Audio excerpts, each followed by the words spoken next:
And now joining with us is a very special guest. His name is Nick. He's from Midlothian, Virginia, but by right now he's living in Gelsenkirchen. Please welcome to the show, Nick Taitague. Welcome. Hello, thank you for having me. Hello, everyone. So, Nick, did we get the pronunciation of the last name correct? 'Cause that's the most important thing. There's been a lot of debate about this, and actually, you sent us a nice little audio message a couple months ago, congratulating us on behalf of Schalke for our 100th episode, which is coming up, I think, in just 1 or 2 episodes here. And Richard and I, as excited as we were to hear that message, we were hoping for a pronunciation of the last name, and you started it off with just, "Hey, it's Nick," and we were like, "Dang, we didn't get it." So, can you just set the record straight? We have the source right in front of us. For all time, what is the correct pronunciation? It is hard, but this is correct. It's Taitague. Taitague, there we go. Taitague, all right. In Guam, where it's from, they usually say Taitague, which actually a lot of Germans say. They say it well, but in America, we say Taitague. All right. Good Okay, to know. we'll make sure to get that correct for the rest of the season. Appreciate it. So I think it was back in February you extended your contract for an additional season through the end of this upcoming season here with a club option to extend for a couple years beyond that. What do you think Schalke's seen in you so far through your time here that's given them the confidence to want to extend with you going forward? And what have you enjoyed about the club that has given you the confidence this is where you want to continue your career for the time being? Well, I think I did very well, but I had a lot of injuries, and what I wanted to show them was that I really wanted this, and that's what my goal originally when I came here. An important player, and I wanted to show them that I'll give 110%, every time I go on the field, and especially throughout the injuries. I cherished the time that I was on the field, and I really wanted to give 110% every time.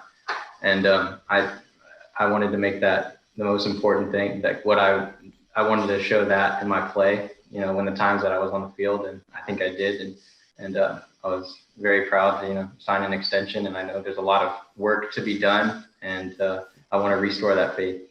And glad to be here. Nick, this is Richard. It's a difficult time for all of us. Obviously, the pandemic is still going on. Have you found it difficult to maintain focus on soccer given the recent world events?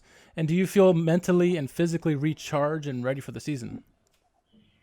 I definitely do now. I'm very motivated just because the Bundesliga games and the world of football is continuing, and I'm happy to be a part of that. And I mean, I think back in February, March when it was originally happening, I think it was a lot harder because you didn't know if you were going to play. Next week or month, so you're just like, what am I doing this for? But I think could go fast, you know what I mean? So like you had to be ready, and I was actually injured at the time, so I wanted to get back no matter what. So I was working hard. So it hasn't been really hard to stay motivated, now that the games have been rolling.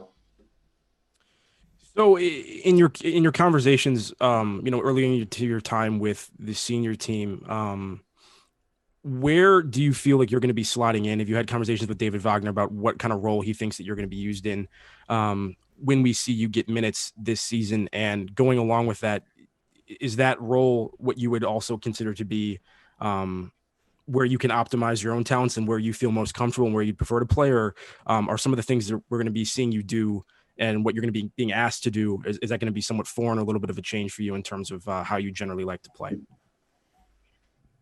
I do think it's a little bit of a change, but at the same time, I'm getting used to it every day. It's kind of like it's kind of a mix of a winger and a central role. So I think I just need to get adjusted and tactically aware of the runs, the pressing, and every day I get a little bit of a better understanding of the position, and I'm sure in the future it'll get a little bit easier, and I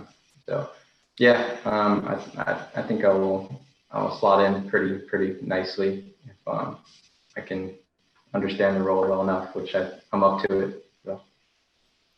Jack, I think we saw a little bit of that in the recent friendly against Bochum, which is great to see, obviously.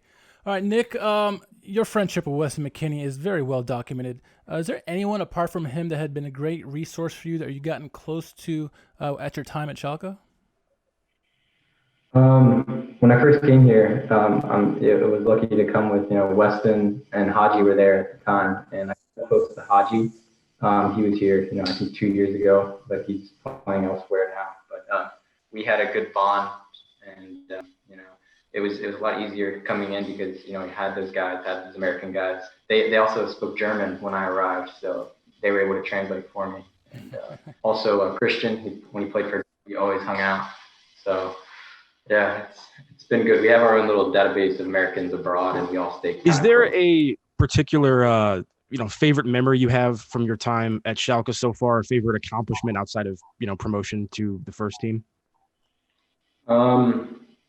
Outside of signing the new contract, which was my goal, but obviously make new goals. But it was the run with the U19 against Bayern. That was very memorable. And, the whole team, we wanted to win so bad, and we won the first leg. And unfortunately, we lost in the second. We lost on aggregate. But I think that was my best memory. All the fans, were behind us, and we felt all the support. And I just remember those times with, I was playing with Weston, Haji, and the other U19 guys. A lot of them are here actually with the first team now. So we continue that relationship now. That's one of my best memories. So we definitely need some competitiveness against Bayern. So if you can bring that into the first team, I think we'll all love that. Yeah, they need to be stopped. Well, obviously that's some great accomplishments for you. And now that you've signed the extension, what do you feel? What do you want to accomplish in this next year with Schalke? What are your goals for this season?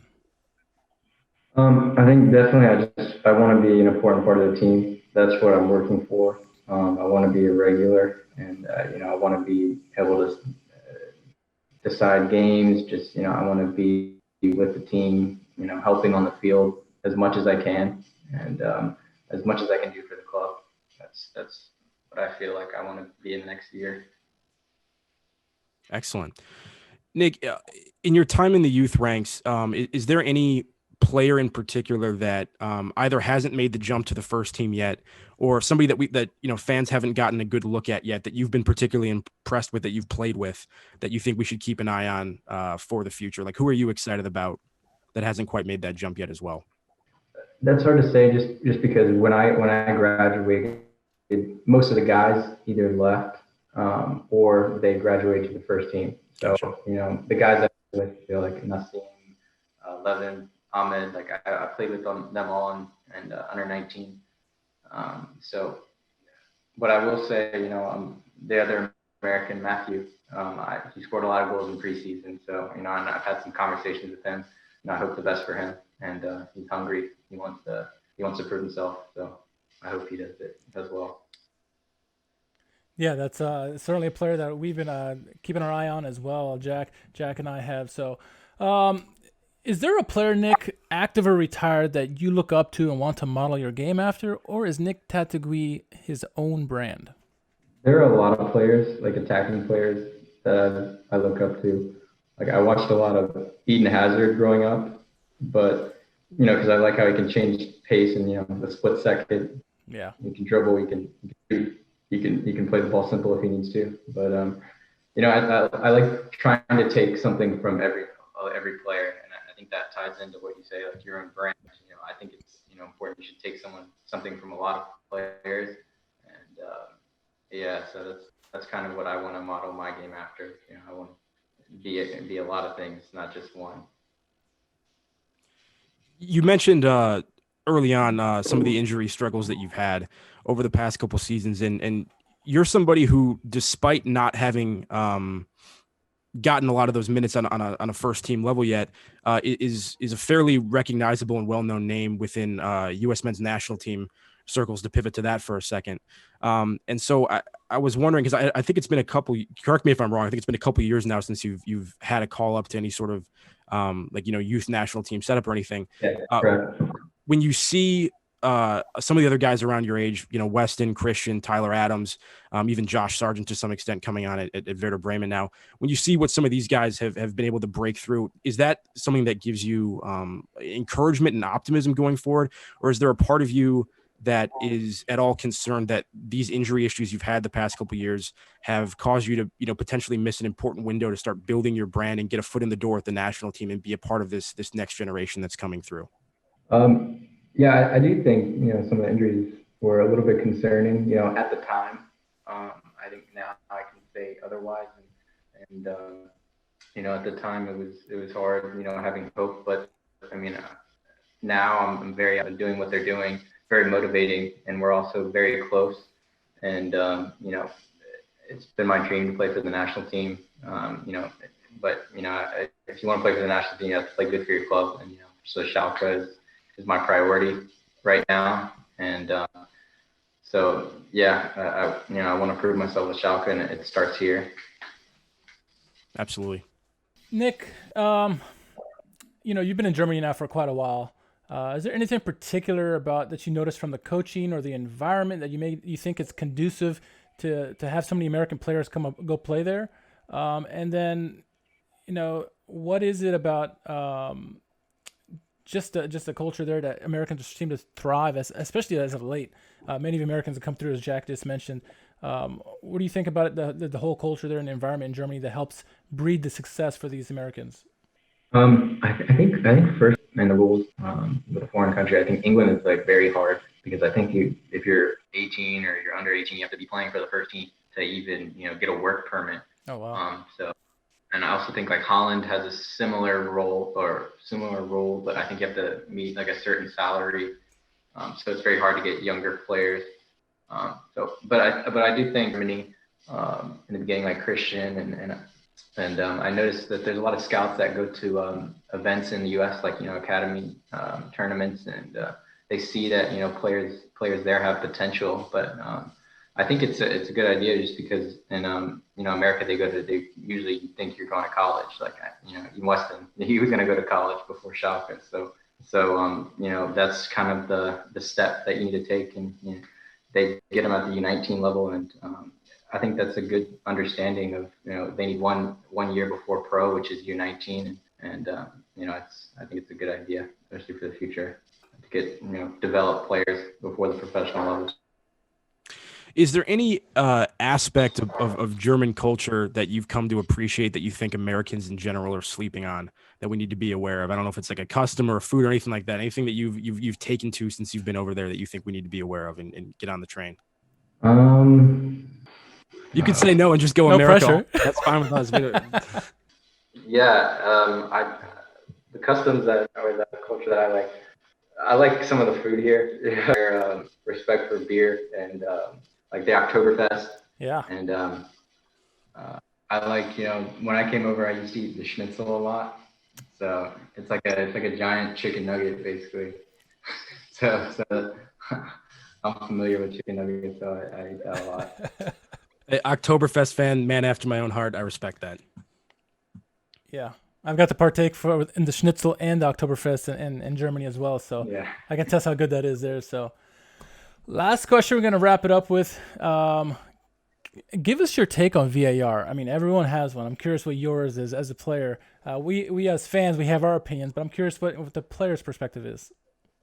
That's hard, just because I see both sides of it. I see if it was a penalty, it should have been a penalty, even if it was ruled not a penalty, but, they have to take that back. They kind of take the emotion out of the game.